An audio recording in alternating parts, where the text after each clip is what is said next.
तो इसी से भगवान मान लिया। अब ये दास बताएगा।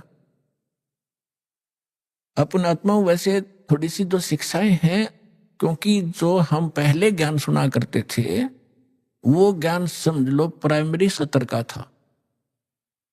ब्रह्मा विष्णु महेश को ये भगवान मानते थे, तो ये ज्ञान प्राथमिक पहली 5वीं कक्षा तक का समझो। और जो काल को ब्रह्म को भगवान मानते थे वो मैट्रिक तक का ज्ञान समझो, उनकी बुद्धि मैट्रिक तक समझो। लेकिन विधि ठीक ना होने से और वैसे उनको मान लेने से, वो ज्ञान होने से भी कोई लाभ नहीं था। अब जैसे हम कथा सुना करते सुदामा और कृष्ण जी की, अब इन कथाओं से भी थोड़ा सा निष्कर्ष हम साथ लेकर चलेंगे, तभी हम, क्योंकि बच्चा जो 5वीं 6वीं 7वीं 10वीं पढ़ ले तभी तो अगली पढ़ाई पढ़ सकता है। वो सीधा 11वीं में कैसे हो सकता है? तो वो पढ़ाई पहले आपको पढ़ाकर आगे चलेंगे। श्री कृष्ण जी बालकपन में और सुदामा जी एक ही पाठशाला में पढ़ा करते थे।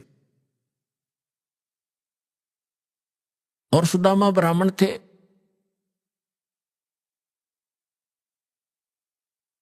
और ब्राह्मण भगवान के ज्ञान से अवश्य परिचित होते हैं। उनको ये मालूम होता है कि जो जैसा कर्म किया हुआ है वैसा ही फल मिलता है। सुदामा और कृष्ण अपनी शिक्षा पूरी करके अलग अलग वो द्वारका के राजा बन गए।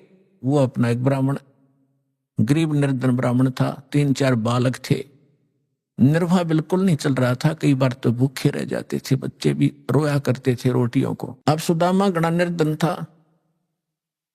उसकी पत्नी बहुत बार कहा करती थी कि आप कहते हो श्री कृष्ण राजा हैं, वो मेरे क्लास फेलो थे, तो क्लास फेलो की तो क्लास फेलो गणी इज्जत करा करे, आप जाओ कुछ धन मांग लिया, आप तो ब्राह्मण हो। सुदामा ने कहा ब्राह्मण का काम मांगने का नहीं होता, भिखारी का होता है। मर जाऊंगा पर मांगूंगा नहीं। लेकिन उस मिश्राणी के घड़ा कहने से, बार बार कहने से वो विवश हो गया कि चल या कहती हो तो मैं चला जाता हूं पर मांगू कति नहीं। वो कहा करता था सुदामा कि मेरे भाग में नहीं है, मैंने पिछले जन्म में धर्म नहीं करा, क्या कोई पुण्य नहीं करा, जिस कारण से मैं निर्धन हूं।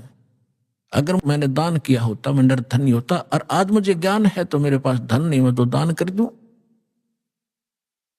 अब जब वो चलने लगा, जैसे आज आप जी भी जाते हो कई रिलेटिव के पास, मित्र के पास कुछ फल ले जाते हो, तो पहले कोई कसार ले जाया करता था, कोई चावल भून के ले जाता था।